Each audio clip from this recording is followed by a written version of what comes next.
कि पहचान तेरी काबिलियत से ही होगी, कि पहचान तेरी काबिलियत से ही होगी, यूं शीशे में देख के खुद को वक्त जाया ना कर।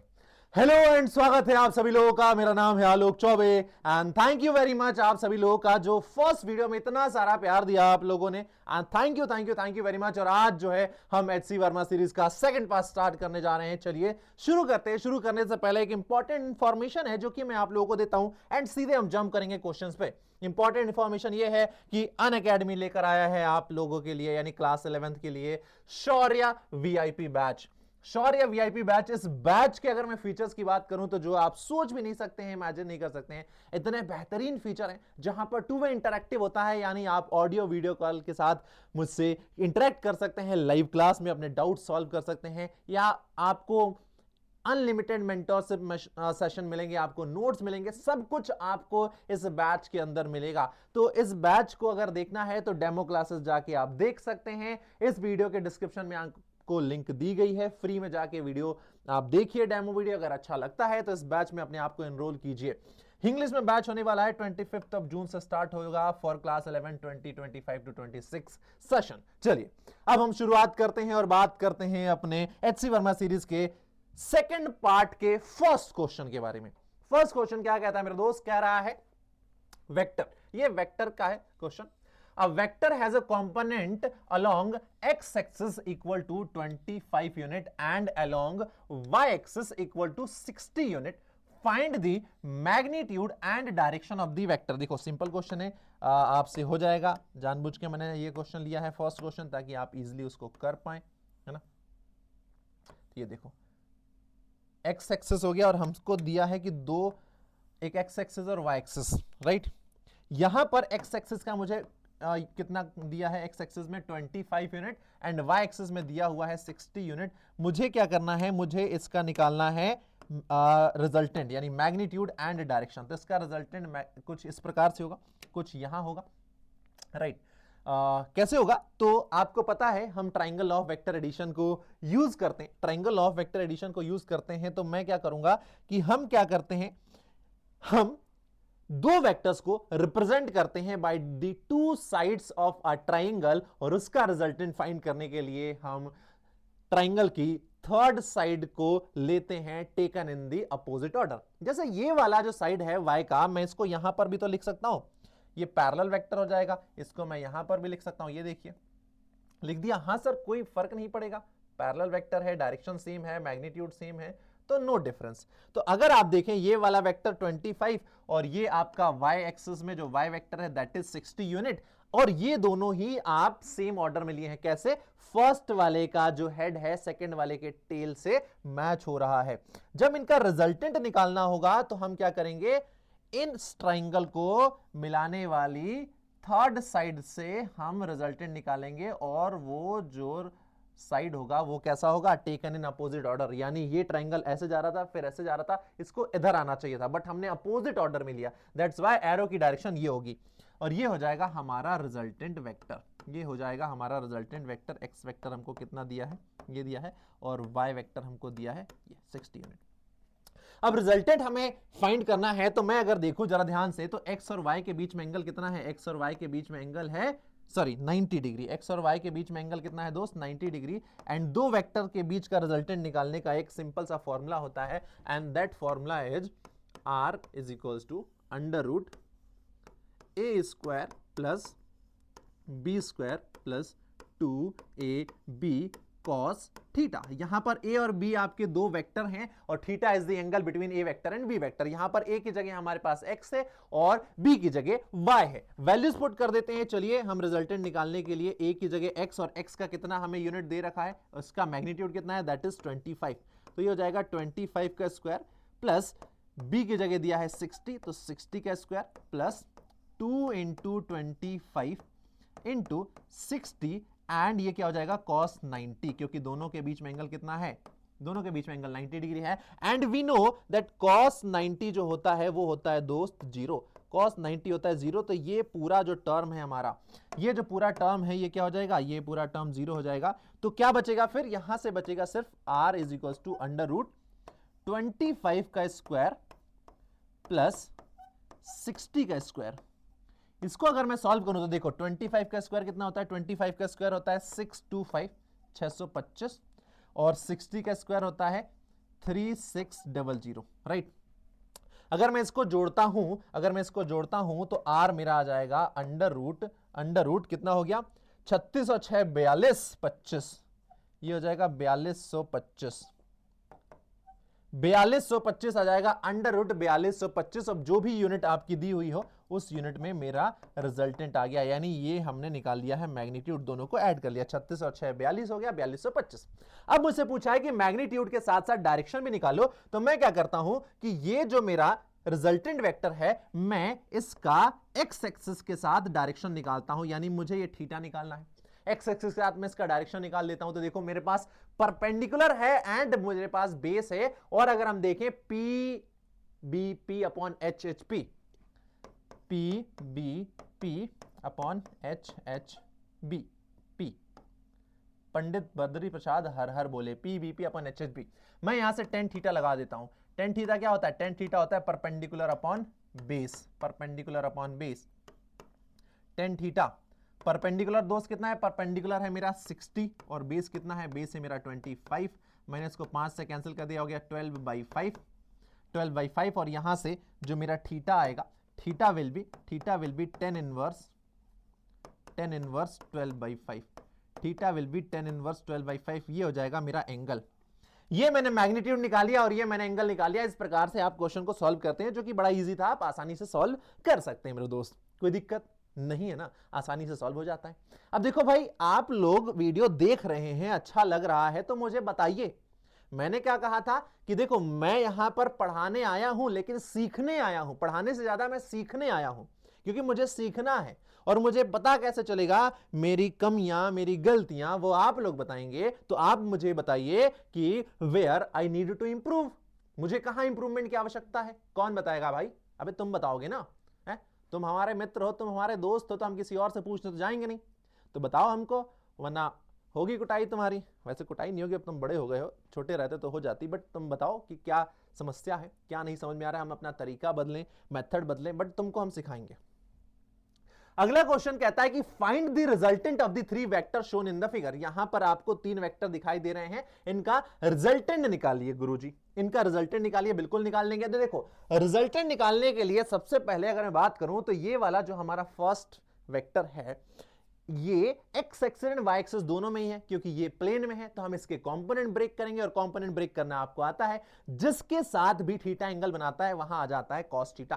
तो ये देखो 5 मीटर दिया है और एक्स एक्सिस के साथ क्या बना रहा है, एंगल बना रहा है, तो ये हो जाएगा इसका 5 cos 37, इसका कंपोनेंट हमने ब्रेक कर लिया 5 cos 37, और इसका जो वर्टिकल कंपोनेंट है वो आ जाएगा 5 sin 37।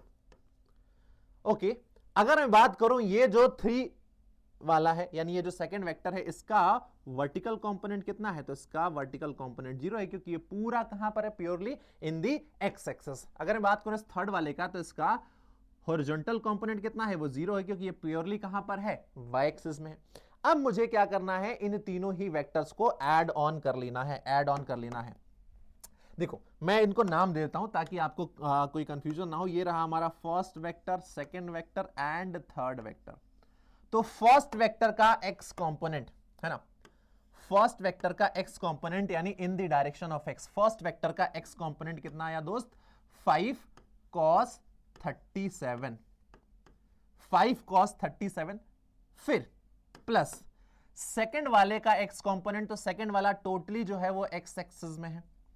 थर्ड वाले का एक्स कंपोनेंट, तो थर्ड वाला का जो एक्स कंपोनेंट है दैट इज 0, तो ये मुझे मिल जाएगा एक्स कंपोनेंट टोटल 5 cos 37 कितना होता है दोस्त, cos 37 होता है 4/5, cos 37 होता है 4/5 प्लस 3, ये 5 से 5 कैंसिल, क्या बचा 4 + 3, तो यहां पर मुझे x कंपोनेंट आ गया दैट इज 7 मीटर, है ना। x डायरेक्शन में मुझे इन तीनों का टोटल टोटल कंपोनेंट जो है दैट इज आ गया 7 मीटर। सिमिलरली मैं y डायरेक्शन में इन तीनों ही वेक्टर्स का सम निकाल लेता हूं, है ना। y डायरेक्शन में मैं इन तीनों ही वेक्टर्स का सम निकाल लेता हूं, दैट वो कितना हो जाएगा, तो देखो y डायरेक्शन में, तो भाई पहले वाले वेक्टर का कौन सा कंपोनेंट y एक्सिस में लग रहा है, तो 5 sin 37, तो ये हो जाएगा 5 sin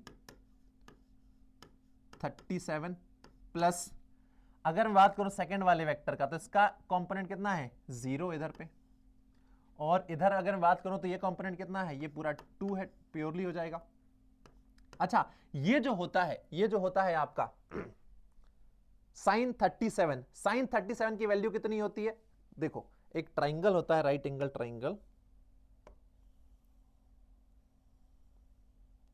triangle, P D P upon H H B cos theta, ये हो जाएगा आपका 3 4 5। ये जो एंगल होता है 3 4 5 का, ये आपका 37 और ये 90 डिग्री से सॉल्व हो जाता है। तो अगर आपका ये हो रहा है 3/5, तो ये हो जाएगा परपेंडिकुलर, सॉरी ये है आपका बेस,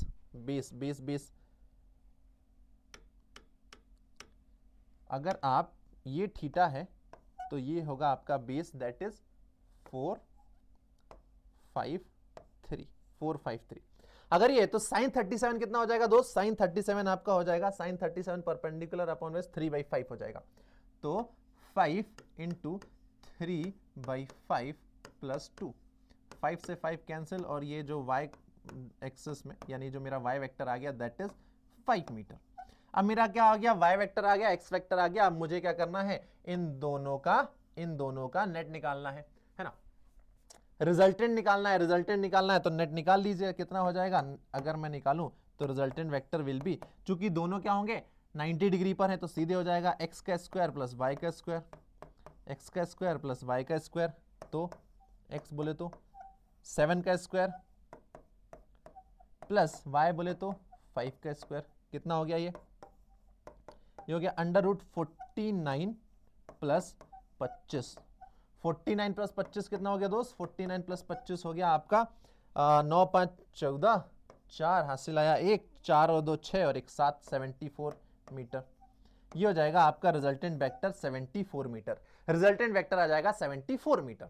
देखो क्वेश्चन आपको लग रहा था इतने सारे डायरेक्शन है कैसे सॉल्व करेंगे, आप सबके कंपोनेंट निकाल लो, फर्स्ट वाले वेक्टर का मैंने कंपोनेंट निकाल लिया x और y, सेकंड वाले का x और y कंपोनेंट निकाल लिया, थर्ड वाले का x और y कंपोनेंट निकाल लिया, सारे x कंपोनेंट एक साथ जोड़ दिए, सारे y कंपोनेंट एक साथ जोड़ दिए। जब हमारे पास नेट x नेट y आ गया, मैंने रिजल्टेंट निकाल लिया, जो मेरे पास फॉर्मूला होता है मैंने निकाल दिया, दैट इज √74 मीटर। बस हो गया सॉल्व, यही करना था। अगले क्वेश्चन पर चलते हैं। अगला क्वेश्चन क्या कहता है, अगला क्वेश्चन देखो जरा ध्यान से, अगला क्वेश्चन हमसे कह रहा है, मतलब आपसे कह रहा है और हमसे भी कह रहा है।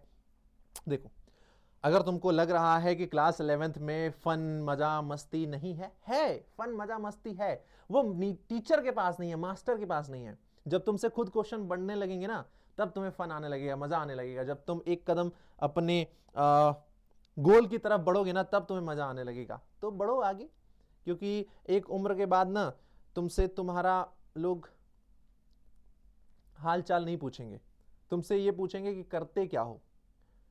ये तुमने फील किया होगा, अभी तक जब तुम छोटे थे 9th 10th में थे, तो लोग तुमसे पूछते थे और बेटा कैसे हो, क्या कर रहे हो, पढ़ाई कैसी चल रही है। बट एक समय बाद ना, ये अभी तुमको सुन के अच्छा लगता था, एक समय बाद फिर तुमसे पूछेंगे करते क्या हो। तुम्हारे दोस्त पूछेंगे और भाई आजकल कहां पर है, तो आप कहोगे कहीं नहीं यार, बस घर पे ही हूं। तो फिर वो जो चीज है ना, वो हिट करती है बड़ी। तो बाद में ऐसे चल के कुछ ना करना पड़े, अभी से आप अपने लिए मेहनत करो, अपने ऊपर फोकस करो, अपने आप को इंप्रूव करो, ताकि कल को चल के कुछ बेहतर करो, बढ़िया करो, अपने पेरेंट्स को प्राउड फील करवाओ। बस the magnitude of O A vector, O B vector, O C vector आपको यहां पर दिया हुआ है। ये रहा O A vector, O B vector, O C vector in the figure are equal. ये कितना दिया हुआ है, इक्वल दिया हुआ है। Find the direction of O A vector plus O B vector plus O C vector. सबसे पहले अगर मेरे पास ये होगा तो मैं क्या करूंगा, इसके कंपोनेंट ब्रेक करूंगा, और यहां पर देखो ये मेरा हो जाएगा, मैं मान लेता हूं इन सभी का जो मैग्नीट्यूड है, वो मैग्नीट्यूड कितना मान लेता हूं, P मान लेता हूं। ये हो जाएगा P, ये हो जाएगा P, ये हो जाएगा P। अगर मैं इसके कंपोनेंट निकालूं तो ये हो जाएगा P कॉस 30, मैं ए वाले के निकाल रहा हूं, इसका मैं वर्टिकल कंपोनेंट निकालूं तो हो जाएगा P sin 30, P sin 30। Similarly अब मैं क्या कर रहा हूं, मैं इस B के कंपोनेंट निकालता हूं, तो B के कंपोनेंट निकालूंगा तो B का एक कंपोनेंट इधर हो जाएगा x एक्सिस के साथ, वो कितना हो जाएगा P cos 60, और इसका जो वर्टिकल कंपोनेंट है डाउनवर्ड डायरेक्शन में वो हो जाएगा P sin 60। अगर मैं बात करूं इसकी मतलब ये ओसी वेक्टर की बात करूं तो ओसी वेक्टर देखो कितना एंगल बना रहा है, ये 45 है, तो टोटल कितना हो जाएगा 90 प्लस 45 है। हम एक्स एक्सिस से एंगल देखते हैं ना कि एक्स एक्सिस से कितना एंगल बना रहा है, तो देखो ओए वेक्टर एक्स एक्सिस से 30 डिग्री का एंगल बना रहा है, जो ओबी वेक्टर है वो एक्स एक्सिस से 60 डिग्री का एंगल बना रहा है। तो ये जो ओसी है वो कितना एंगल बना रहा है एक्स एक्सिस से, तो ये बना रहा है टोटल 90 प्लस 45 कितना हो गया 9 4 13 यानी 135 हो गया ये पूरा। तो इसका मैं जो कंपोनेंट निकालूंगा, इसका जो वर्टिकल कंपोनेंट आएगा दैट इज P, ये वाला एंगल होगा ना cos 35, तो ये हो जाएगा P cos 135, और इधर की तरफ इसका एक कंपोनेंट आ जाएगा जो कि हो जाएगा P sin 135। ये देखो अब आपको सारे ही वेक्टर्स के कंपोनेंट मिल गए एक्स एक्सिस में वाई एक्सिस में, राइट, एक्स एक्सिस में मिल गए वाई एक्सिस में मिल गए। अब आपको क्या करना है, सबको बस इस फॉर्मूले के तहत सॉल्व कर देना है। ये देखो ये क्या है, ओए वेक्टर, ओबी वेक्टर, ओसी वेक्टर, ओए वेक्टर, ओबी वेक्टर, ओसी वेक्टर। तो भैया आपको ओए ओबी ओसी निकालना है, तो मैं क्या करता हूं, इसका एक्स डायरेक्शन में मैं इनके कंपोनेंट निकालता हूं, एक्स डायरेक्शन में मैं इनके कंपोनेंट निकालता हूं। तो सबसे पहले मैं क्या लिखूंगा, मुझे क्या चाहिए, ओए वेक्टर प्लस ओबी माइनस ओसी, ओए वेक्टर प्लस ओबी वेक्टर माइनस ओसी वेक्टर। तो देखो ओए वेक्टर की जगह मैं क्या रखूंगा, ओए की जगह ये रख दूंगा P cos 30, प्लस ओबी की जगह मैं क्या रखूंगा, ओबी की जगह रख दूंगा P cos 60, माइनस लगा के ओसी की जगह मैं क्या रखूंगा, P sin 135 है, ये 135 है ना, P sin 135। अच्छा सॉल्व कर लो, चलो P कॉमन आ गया, cos 30 होता है कितना, cos 30 होता है आपका √3/2, cos 60 कितना होता है, cos 60 होता है 1/2। अच्छा sin 135 की वैल्यू कैसे निकालूंगा, तो sin 135 को मैं ऐसा लिख सकता हूं, sin 90 प्लस 45, sin 90 प्लस 45 लिख सकता हूं। sin 90 प्लस 45 कहां आया, ये सेकंड क्वाड्रेंट में आया। सेकंड क्वाड्रेंट पे कौन सा पॉजिटिव होता है, तो सेकंड क्वाड्रेंट पे आपका साइन पॉजिटिव होता है। फर्स्ट क्वाड्रेंट में सारे पॉजिटिव, सेकंड क्वाड्रेंट में साइन, थर्ड में आपका 10 और फोर्थ में आपका कॉस, ये होते हैं पॉजिटिव। तो सेकंड क्वाड्रेंट में साइन पॉजिटिव मतलब ये पॉजिटिव वैल्यू आएगी, और अगर 90 to 70 होता है तो इंटरचेंज हो जाता है, तो साइन 90 प्लस थीटा हो जाएगा प्लस का कॉस थीटा यानी कॉस 45, और इसकी वैल्यू कितनी होती है, इसकी वैल्यू होती है 1/√2, तो यह आ जाएगा -1/√2। ये हो गया आपका एक्स डायरेक्शन में O A vector plus O B vector minus O C vector, ये आ गया हमारा in the x direction. Now similarly हम क्या करेंगे, इसी प्रकार से हम वाई डायरेक्शन में फाइंड कर लेंगे, ठीक है। देखो जरा ध्यान से, आराम से देखो, इत्मीनान से देखो, क्या निकालना है दोस्त, हमको निकालना है O A vector plus O B vector minus O C vector. देखो ओ ए वेक्टर क्या आया है इन द वाई एक्सिस, वो आया है P sin 30 plus B direction में क्या आया है, ये आया है P sin 60 O B vector, है ना, P sin 60, फिर आया है आपका माइनस, कितना आया है ये ऊपर है ना, हाँ ये है P cos 135, राइट। अब देखो जरा ध्यान से, अगर मैं देखूं तो एक चीज यहां पे रह रही है, एक चीज यहां पे रह रही है। अच्छा क्या रह रही है वो चीज, एक चीज जरा बताओ फटाफट। तो देखो भाई हम ये कर सकते हैं कि एक चीज जैसे अगर मैं देखूं यहां पर तो क्या हुआ कि ये मैं बात करूं 135, यानी ये वाला जो मेरा कंपोनेंट है, ये वाला जो कंपोनेंट है एक्स एक्सिस में, ये दोनों पॉजिटिव डायरेक्शन में, ये नेगेटिव डायरेक्शन में। ऑलरेडी मुझे माइनस चाहिए, लेकिन ये माइनस डायरेक्शन में है तो माइनस एक ऑलरेडी इसके साथ होगा, है ना, तो ये माइनस माइनस प्लस हो जाएगा, यहां पर भी प्लस हो जाएगा। सिमिलरली अगर मैं यहां पर बात करूं तो साइन 60 कहां पर है, डाउनवर्ड डायरेक्शन में है, ये पॉजिटिव डायरेक्शन, ये नेगेटिव डायरेक्शन, तो ये क्या हो जाएगा, माइनस के साथ आएगा, ये मैं माइनस के साथ लिख देता हूं। चलो वैल्यूज पुट करता हूं अगर मैं, तो P कॉमन आ गया, साइन 30 कितना होता है, तो साइन 30 होता है 1/2, ये प्लस माइनस माइनस हो जाएगा, साइन 60 कितना हो जाएगा, √3/2। और ये देखो cos 145 की वैल्यू को मैं क्या लिख सकता हूं, मैं इसको लिख सकता हूं cos 90 + 45। कहां जा रहा है ये, सेकंड क्वाड्रेंट में, सेकंड क्वाड्रेंट में साइन पॉजिटिव होता है, मतलब cos की वैल्यू पॉजिटिव नहीं होगी, माइनस लगा लो। 90 है तो इंटरचेंज हो जाएगा, यानी cos का क्या हो जाएगा, ये हो जाएगा साइन, और 45 cos 90 + थीटा कितना होता है, साइन थीटा होता है, तो माइनस साइन 45 कितना होता है, 1/√2, तो हो जाएगा माइनस 1/√2। तो यहां पर लिख दूंगा मैं माइनस 1/√2। ये आ गई मेरी वैल्यू। ये किसकी वैल्यू आ गई, तो O A vector plus O B vector minus O C vector in the y axis, y direction में ये आ गया। बोले तो ये हो गया मेरा एक्स आई कैप और ये हो गया मेरा वाई जे कैप। अब ये दोनों आ गया, मुझसे क्या पूछा है कि डायरेक्शन बताना है। भाई ये जो O A vector plus O B vector minus O C vector है, मैं अगर इसका डायरेक्शन निकालूं, मैं क्या करता हूं, इसका डायरेक्शन निकाल रहा हूं विथ एक्स एक्सिस, है ना, विथ एक्स एक्सिस में इसका डायरेक्शन निकालता हूं, तो क्या होता है, डायरेक्शन सीधे हो जाएगा tan थीटा बराबर R Y upon R X, यानी वाई एक्सिस में जो रिजल्टेंट आया है total divided by axis, axis में जो टोटल रिजल्टेंट आया है वो डिवाइड कर देंगे। तो देखो क्या हो जाएगा, tan थीटा आर वाई कितना आया है, वाई एक्सिस में हमारा रिजल्टेंट ये आया है आपका P 1/√2 minus, sorry 1/2 minus √3/2 minus 1/√2। यही वैल्यू है, देख लें एक बार हम, हाँ यही वाली वैल्यू है, डिवाइडेड बाई एक्स एक्सिस में, यानी आर एक्स एक्स एक्सिस में कितना हमारा कंपोनेंट है, √3/2 1/2 √3/2 प्लस 1/2 प्लस 1/√2। ये P से P कैंसिल, और यहां पे जो मेरा एंगल आएगा, एंगल विल बी थीटा,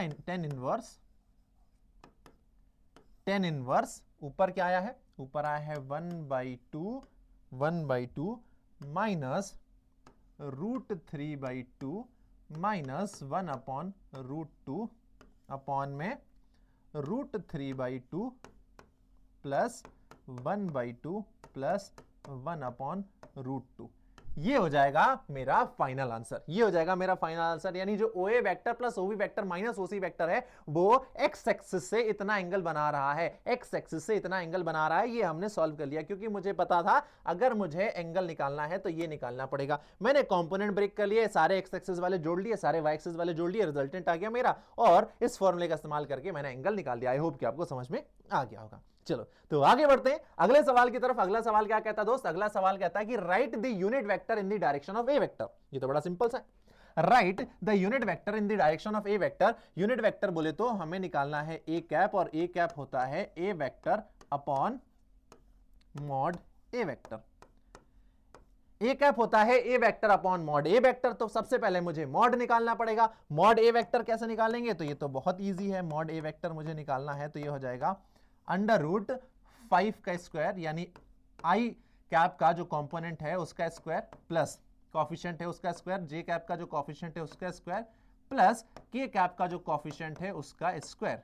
ये मैंने निकाला तो कितना हो जाएगा दोस्त, ये हो जाएगा 5 का स्क्वायर 25 प्लस 1 प्लस 4, 25 1 26 और 4 30, ये हो जाएगा √30। तो मॉड ए वेक्टर कितना आ गया, मॉड ए वेक्टर आ गया 30, और ए वेक्टर मुझे दिया है that is 5i cap plus j cap, 5i cap plus j cap minus two के कैप डिवाइडेड बाई √30। मैं इसको और सॉल्व कर दूं तो जो मेरा यूनिट वेक्टर आएगा in the direction of A vector ये हो जाएगा 5/√30 आई कैप प्लस 1/√30 जे कैप माइनस 2/√30 के कैप। ये हो जाएगा मेरा unit vector in the direction of A vector. बड़ा सिंपल सा ये सॉल्व करना। कुछ क्वेश्चन मैंने इसलिए भी लिए हैं इजी, ताकि आप सॉल्व करें तो आपका कॉन्फिडेंस बूस्ट अप हो। देखो, हर एक प्रक्रिया होती है किसी भी चीज को सॉल्व करने की। अगर मैं कहूं कि भाई आप छत पे सीधे चढ़ जाओ बिना पहली दूसरी सीढ़ी चढ़े, तो आप नहीं चढ़ पाओगे। तो धीरे धीरे चढ़ना चाहिए। तो आप क्वेश्चन एकदम, क्या होता है बच्चे में नया नया जोश आता है, 10th पास करके आता है, मेरे को जेई नीट निकालना है, लेके आओ HC वर्मा, लेके आओ इरोडो, लेके आओ ये वाली बुक वो वाली बुक, मैं भी सॉल्व कर दूंगा। पहला क्वेश्चन करते से टाइफिस, कॉन्फिडेंस नहीं है, सॉल्व नहीं हुआ। तो पहले सिंपल क्वेश्चन सॉल्व करो, क्योंकि उससे कॉन्फिडेंस आएगा। और कॉन्फिडेंस जो है ना, वो बहुत ज्यादा हेल्पफुल होता है किसी भी चीज के लिए, चाहे वो आपके अंदर के डर को भगाना हो, आपके एग्जाम को क्रैक करना हो, बहुत आवश्यक होता है। तो इसीलिए कॉन्फिडेंस को कभी भी गिरने मत दो मेरे दोस्त, ठीक है। चलो, ये समझ में आ गया। तो एक काम करते हैं, अब इस वीडियो को यहीं पे खत्म करते हैं, इस लेक्चर को। अगले पार्ट में हम अगेन अब आप लोगों को करवाएंगे कुछ क्वेश्चन बेसिक मैथमेटिक्स के कुछ क्वेश्चन करवाएंगे। आज के लिए इतने क्वेश्चन काफी है, वीडियो का लेंथ ज्यादा बड़ा हो जाएगा तो आप लोगों को देखने में मजा भी नहीं आएगा। तो एक काम करते हैं, यहीं रोकते हैं इस क्लास को, इस लेक्चर को। मिलते हैं अब आपसे अगले लेक्चर में। तब तक पढ़ते रहिए, मुस्कुराते रहिए, अपना ख्याल रखिए और फीडबैक जरूर दीजिएगा कि आपको कैसा लगा लेक्चर, समझ में आया कि नहीं। क्योंकि मास्टर को अपने आप को इंप्रूव करना है, आपको करना हो या ना करना हो, मास्टर को करना है, तो मास्टर को फीडबैक चाहिए। तो चलिए भाई, मिलते हैं आपसे, तब तक के लिए tata bye bye, thank you very much.